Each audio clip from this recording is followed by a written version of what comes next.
Good morning, students. Today we will be studying how federalism is practiced. Okay, and this will be our third video of this chapter, federalism. Now, how federalism is practiced, यानी कि federalism को practice कैसे किया जा रहा है. Okay, तो first of all, आपकी book के according there are three things which are given and according to which federalism is practiced. पहला है linguistic states. Linguistic states का means क्या हुआ? हमारे देश में in our country states are based on linguistic lines. कुछ ऐसे स्टेट्स हैं जो कि लिंग्विस्टिक लाइंस पे बनाए गए, जिनकी फाउंडेशन ही लिंग्विस्टिक थी. जैसे फॉर एग्जांपल आंध्र प्रदेश का फाउंडेशन एक लिंग्विस्टिक लाइंस पे हुआ था. क्यों? क्योंकि वहां पर जो बोलने वाले लोग थे वो लोग तेलुगु लैंग्वेज बोलते थे. ठीक है, तेलुगु लैंग्वेज बोलते थे.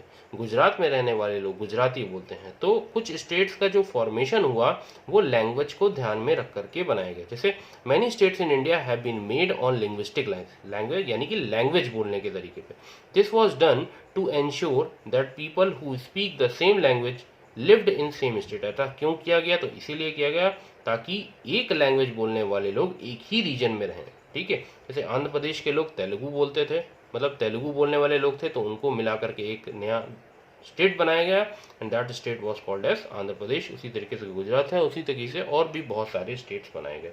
ठीक है, next important thing is what students, there are certain states also which are created on the basis of culture, ethnicity and geography. कुछ ऐसे स्टेट्स भी हैं जैसे फॉर एग्जाम्पल नागालैंड. ठीक है, तो नागालैंड कैसे बना है? अपने कल्चर की वजह से, क्योंकि वहाँ पे नागा लोग हैं और नागा एक ट्राइब है, यू ऑल नो, और उस ट्राइब का एक पर्टिकुलर कल्चर है. तो कुछ एक रीजन में रहने वाले लोगों का एक पर्टिकुलर कल्चर था जो नागा लोग कहते थे, और उस लैंड में जहाँ वो रहे वहाँ पर एक स्टेट बना दिया गया. क्योंकि उनका एक ही तरीके का कल्चर था तो उस स्टेट को कहा गया नागालैंड. ठीक है, तो this depends on this also. Ethnicity के बेसिस पे ही उस तरीके से होता है, और ज्योग्राफी भी इंपॉर्टेंस रखती है. ठीक है, जैसे झारखंड की बात करें, if you talk about Jharkhand, तो झारखंड इज अ स्टेट जहाँ पर भी बहुत सारी ट्राइब्स हैं. ठीक है, तो उन ट्राइब्स का कल्चर, उनका उनका उनका जो रहने का तरीका है, उसके बेसिस पर एक अलग स्टेट कार्व आउट किया गया. ठीक है, क्योंकि उनके में उन लोगों के अंदर कोई ना कोई सिमिलैरिटी थी. उसी तरीके से Uttarakhand was made on the basis of geography, क्योंकि Uttarakhand consist of, you all know that, hilly area है, ज़्यादातर पहाड़ों का एरिया है उत्तराखंड में. तो ज्योग्राफी के बेसिस पे भी डिवीजन किया गया, स्टेट्स को बनाया गया, कल्चर के बेसिस पे भी बनाया गया, and on the basis of ethnicity also many states have been form. तो this is how federalism is practised. तो फेडरलिज्म इसी तरीके से प्रैक्टिस किया गया है. कहने का मतलब कि हमने लैंग्वेज के बेसिस पे भी रिकॉग्निशन दिया स्टेट्स को. ठीक है, अगर हम नहीं देते तो वो पावर शेयरिंग नहीं होता, वो फेडरलिज्म के प्रिंसिपल्स के अगेंस्ट हो जाता है. इसीलिए स्टेट्स बनाए गए हैं लैंग्विस्टिक बेसिस पे. Next is what? Language policy. How language policy is responsible for federalism. Now in our country importance has been given to many language, you all know this. बहुत सारी लैंग्वेजेस बोले जाते हैं. Our constitution as per schedule 8, हमारे constitution में जो schedule 8 है, schedule 7 union state और कंकरेंसी से रिलेटेड था, and schedule 8 is related to 22 languages. 22 languages are recognized by the Constitution of India. Okay, so कहने का क्या मतलब हुआ कि there is not a single language, there are many types of language which have been provided by our constitution. Hindi is our official language, we have Hindi as our official language, but you also know that it is only spoken by 40% people. ज़्यादातर mostly it is speaking in north, सिर्फ north में ही बोली जाती है. ठीक है, तो क्या हम हिंदी को सभी लोगों पे अप्लाई कर सकते थे? अगर हम सब लोगों पे अप्लाई करते थे तो वो प्रॉब्लमेटिक हो जाती. ठीक है, लोगों को कम्युनिकेशन इश्यूज होते, वो चीज़ सही नहीं होती, फेडरलिज्म स्ट्रक्चर ब्रेक होता अल्टीमेटली उसकी वजह से. तो क्या किया गया? We have given recognition to many languages. Okay, and when we talk about the southern states, so in those states they have their regional language. For example Tamil Nadu has Tamil, Kerala has Malayalam. Okay, इस तरीके से उड़ीसा है उड़िया. तो सबकी अपनी अपनी लैंग्वेजेस हैं.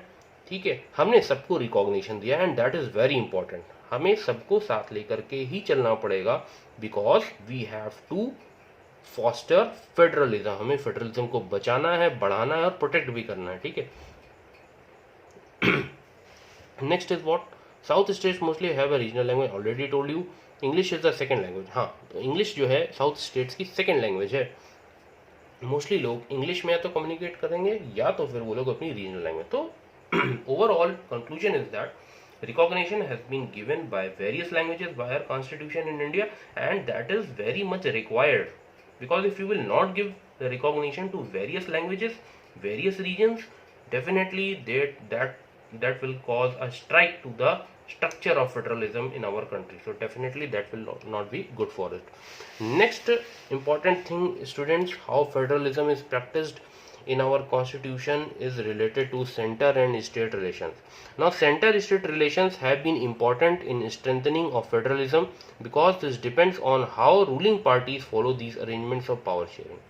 Definitely ruling parties के ऊपर बहुत सारी चीज़ें डिपेंड होती हैं, सेंटर और स्टेट के रिलेशनशिप कैसे होंगे, ये सारी चीज़ें रूलिंग पार्टीज डिसाइड करती हैं, and ruling parties play a very important role in strengthening of federalism.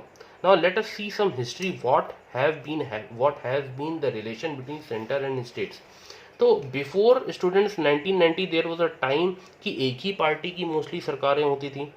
when we talk about centre government और यूनियन गवर्नमेंट और स्टेट गवर्नमेंट, तो सेंटर और यूनियन और स्टेट में लगभग एक तरीके की ही सरकारें होती थी 1990 के पहले, एक ही पार्टी की पावर होती थी.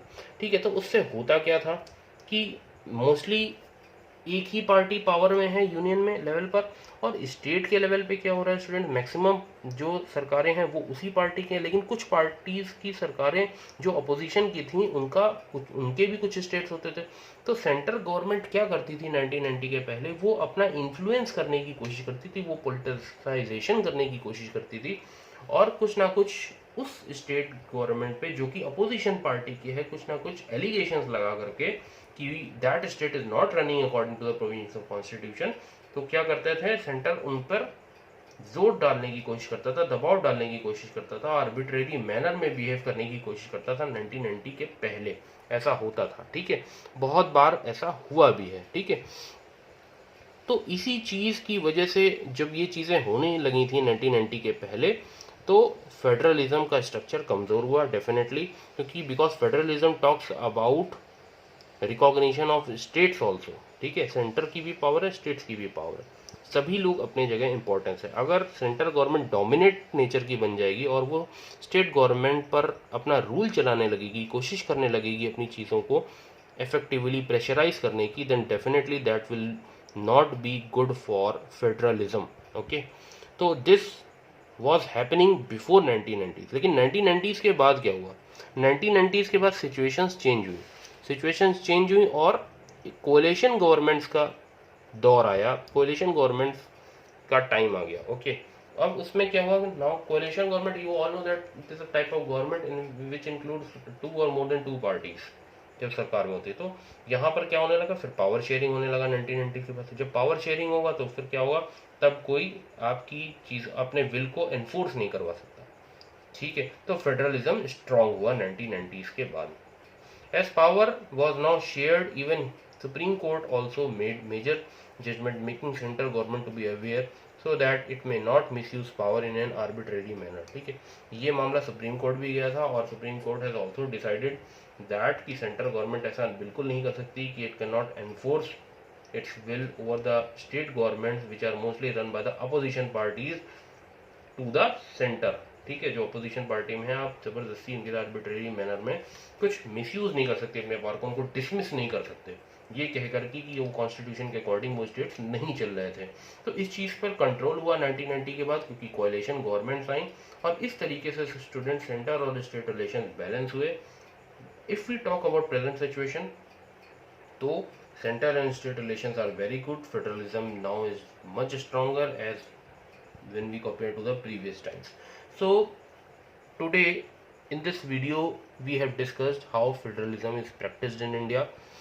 Firstly, you have studied about the linguistic states. की states are made on the linguistic lines. हमने बहुत सारे states का formation languages के basis पे किया, तभी हमारा federalism strong हुआ. इसके अलावा हमने लैंग्वेज पॉलिसी रखा, यानी कि वी हैव रिकॉग्नाइज्ड 22 लैंग्वेजेस, हमने बहुत सारी लैंग्वेजेस को इंपॉर्टेंस दी. Okay, point number 3, we have studied the centre state relations. कि centre and state relations play a very important role when we talk about federalism, and they are now very good, but there was some time also before 1990s when center used to dominate the states, okay, which were mostly run by the opposition parties. Okay, and what Supreme Court did, the Supreme Court brought a legislation, Supreme Court brought a judgment, Supreme Court brought a judgment, okay, and what it did, it controlled central government, and उसने ऐसा judgement दिया कि central government को control करना पड़ा अपने आप को, and so that it can not use या misuse its power in an arbitrary manner. This is what is all about how federalism is practiced in India as well as other nations of the world also. I hope this is now clear to you. Okay, thank you.